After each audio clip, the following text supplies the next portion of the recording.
So that one thing we have realized is that even where you teach and how you express the learning online does not have to be in the classroom.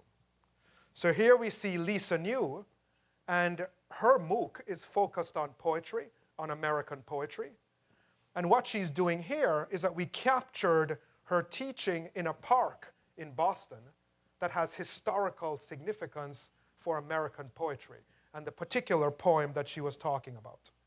So that what you can see is that we capture learning in almost every conceivable setting, from sort of talking with the instructor directly, face-to-face, discussion in the classroom, poetry readings with famous individuals in the US, so that ultimately the video itself is extremely varied and really serves to give, there's Lisa in Walden Pond, serves to give a feeling and a context for the learning that's much richer than what you might see in the classroom.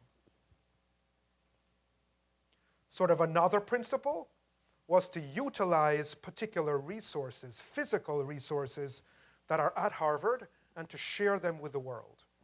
So for example, this is a very large project called The Book, and Harvard has in America one of the best collections of medieval manuscripts. Another scroll that we might put in the portable category is this one over here. It's not really clear which of the four categories, if any, this one should go in, but it's an interesting scroll. This is a scroll that talks about pilgrimage. We talk about it in some detail in one of our units. Has a picture of a Dominican monk arriving by ship at the Holy Land. And this whole thing is a description of a pilgrimage through the Holy Land with red crosses in places where you can get an indulgence. So how do you do visual learning? That text using video and to then emphasize there's another key text aspects that talks about other places around the Mediterranean world where there are the relics of saints and other kinds of holy. So what this allows us to do is to use the medieval manuscript collection to show it as part of the learning experience and to share something that is a particular physical resource that's very special at the university. But one thing we want to do is to drive more interactivity in terms of the learning experience. So in terms of working with a medieval manuscript, traditionally, Harvard has a viewing software that looks something like this, a lot of information on the manuscript, and then you see a small image of a particular page of the medieval manuscript. What Harvard X did was, in partnership with the Mellon Foundation and with Stanford, we built and enhanced a particular open source piece of software for use on the edX platform, a new kind of viewer. So this is how, for example, this medieval book would look in our traditional system. So you can only look at it page by page by page, and here you see that's how big it can get.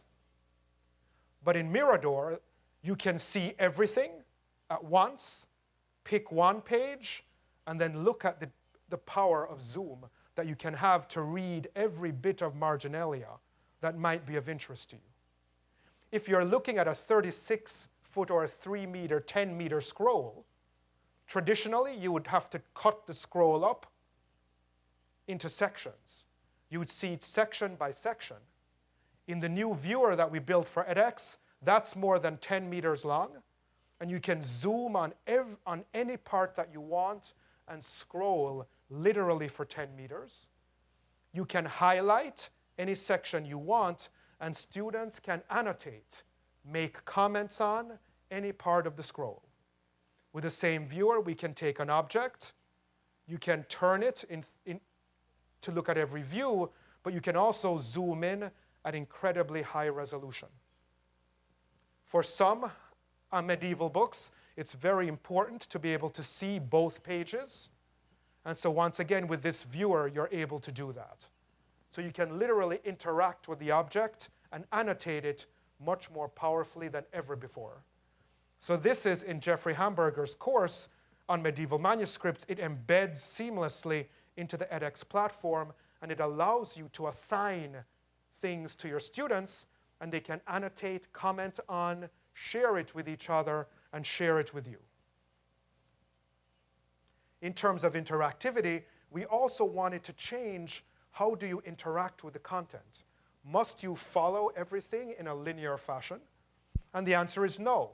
So with our Neurobiology of Behavior MOOC, which is still being made in sections, the idea was to have sort of a recommended path through these clusters of content, but within each one, you can explore it in any way that you want, as long as you get to a certain point, and then you can move on to the next one. What this professor, David Cox, who's in my department, wanted to do as well was to change how interactivity works.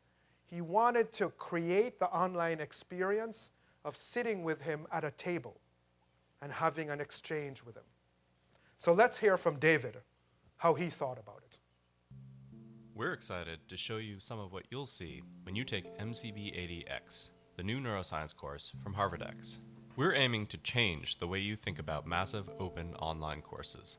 In MCB80X, we're piloting a new mode of online student interaction that we call guided interactivity. The problem with watching lecture videos online is that the interaction is fundamentally unidirectional and largely passive. In MCB80X, we want to reframe the student-teacher interaction using the technology of the internet.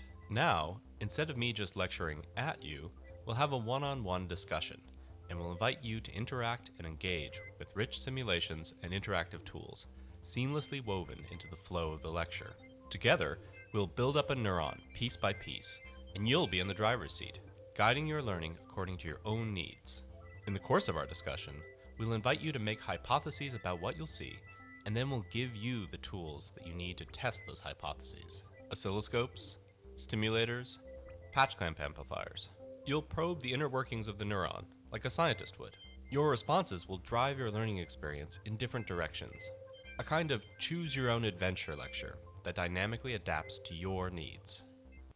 So this gives us an opportunity to also do research on how students interact with the material and how learning is supported. We also are working on different modes of visualization. For example, when you think about visualizing a process in biology, like a nerve cell, you tend to think of either microscopy or a very sophisticated kind of animation, like Avatar. But what we realized is that you can also use claymation that allows you to give a much more three-dimensional sense, for example, of neurons and how they connect with each other. So that's made from clay. But it also allows you to be humorous. So the idea is, how does the injection of humor into what we do in terms of the learning experience actually help students keep their attention on it and help them focus and understand the concepts more effectively?